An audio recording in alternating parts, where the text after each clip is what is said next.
This video is geared towards people that probably have never sold a home, or it's been quite a while since you've sold a home, or you're just like in the very early stages of the process of beginning to think if you want to sell your home or not.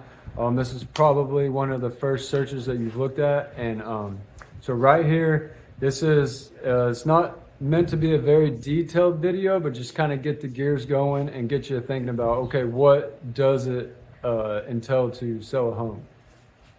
So the selling process in 10 steps. Step number one, you decide you want to sell your home. So sometimes for different people, this can take longer, can take shorter. Some people decide they want to sell their home, and in a month they have it listed. Some people it takes years, like, do we want to sell? Do we not want to sell? So depending on you, who you are, where your head is, what you got going on in your life, this may look different. But number one, you decide you want to sell your home. Step two, you hire an agent, you fill out the paperwork, you interview agents. So some people call several agents and interview them. Usually, if you're a first-time home buyer, this is kind of a crazy stat.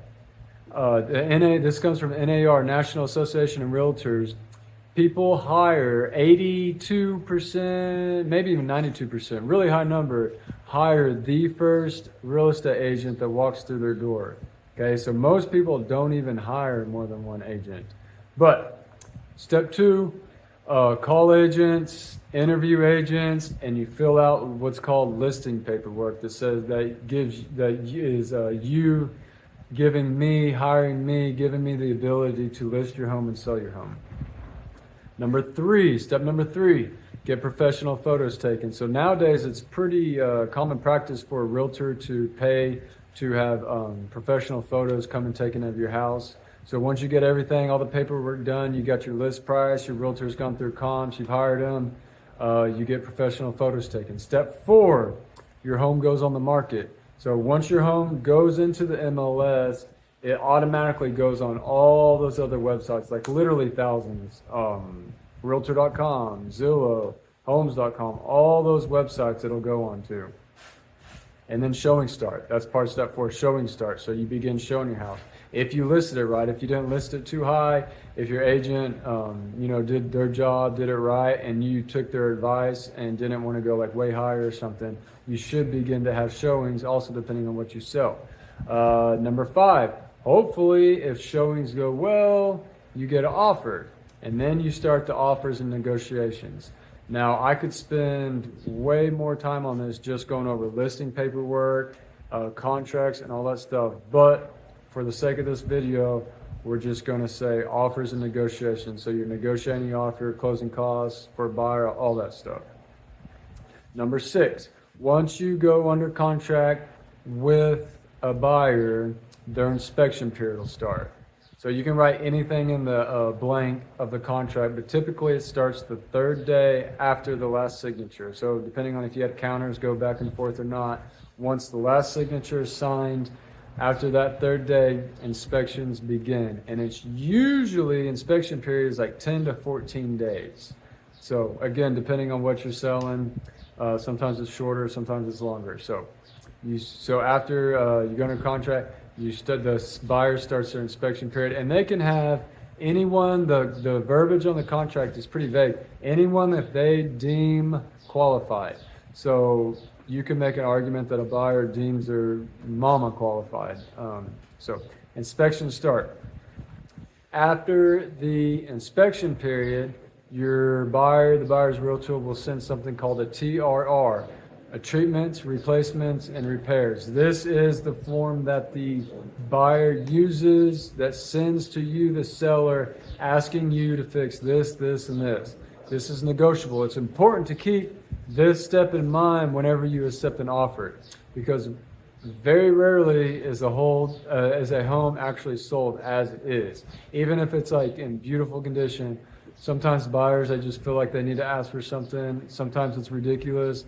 A good realtor should have a conversation with the buyer, unless they're buying a brand new home, that it's not going to be a perfect home, it's not going to be in perfect condition. But nonetheless, there'll be a TRR period. And then they'll send, after their inspections, this TRO form saying, hey, we want this fixed, we want this fixed. And then you say yes on this, no on this. You're negotiating what you're going to fix.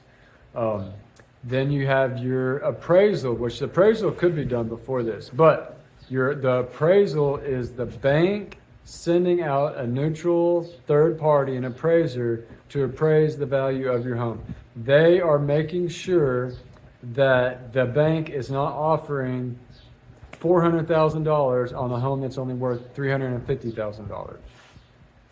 The appraiser is the biggest wild card in real estate, because you could have a buyer that wants to buy for this, you could have a seller that wants to sell it for this, and then here comes the appraiser who says, nope, it's only worth this, and then they throw a whole kink in everything.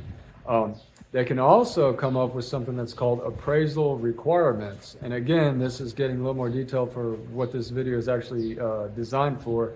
But depending on what kind of loan you accept, there'll be different requirements for appraisers. So like, for instance, FHA, VA, if you have like wood siding and it's chipped, no paint, they 100% of the time is going to make you paint whatever, even no matter how small it is, cover up that little piece that's bare wood. So the appraisal, hopefully, again, you listed it at a reasonable price. Your realtor did a good job of explaining to you the comps and all that good stuff, and the appraisal isn't an issue. But nonetheless, the buyer will have an appraisal unless they're paying cash, and they usually don't. Also during this time, which would be step 9, which all these ones are kind of interchangeable, the survey, or the MIC, which is known as it's a mortgage inspection certificate, which is known as a MIC, which is kind of like a survey on a piece of paper. So an actual survey, they'll come out and they'll actually pin and stake your property most of the time, and all that's required from a lender is a MIC, a mortgage inspection certificate, which just shows where your house lays on your property and the outline and any easements or anything like that. And after you've gotten through all of this, step 10, closing day. So this is the day where you go to the title company, you sign, you hand over the keys. If you're purchasing a home, sometimes you'll do what's called a double close, where you sell and buy. So just depending on your situation, closing day can look different for just about everyone. So one, decide to sell your home, you get your paperwork, hire your agent, you get professional photos, you go onto the market, you're live, you're all over the internet, offers, negotiations. Sometimes that takes weeks, sometimes that takes months. Then the buyer has their inspection period, then they'll send the TRR, you have your appraisal, your survey, your MIC, the surveyor comes out, and then closing day once you get through all that. So I always say in real estate, there's so many things that can happen in the midst of a transaction, depending on the kind of person you are. If you're a worrier, a stressor, that you can drive yourself nuts worrying about all these different things that can go wrong. I mean, like, so my broker has been doing it for almost 30 years. He still comes into the office and says, hey, I got a new one. This has never happened before. That's how real estate is. You can drive yourself nuts thinking about something that's never even going to happen, and then something crazy off the wall comes up. So you can't stress about every single step. You got to just kind of take it as it goes and just come up with. That's what's hard about being a real estate agent. You're literally just putting out fire after fire after fire, getting through this hoop, jumping through this hoop, trying to figure it out, and it's stressful for everyone involved. So hopefully you have a good agent that is cool, calm, collected, and can help you out and help you through the process. If you need help with it, you need to talk to someone about buying or selling, give me a call. I'd love to help you. I'd love to talk with you. Even if you don't hire me, come in and talk with me, and I'll at least be honest with you. So thank you.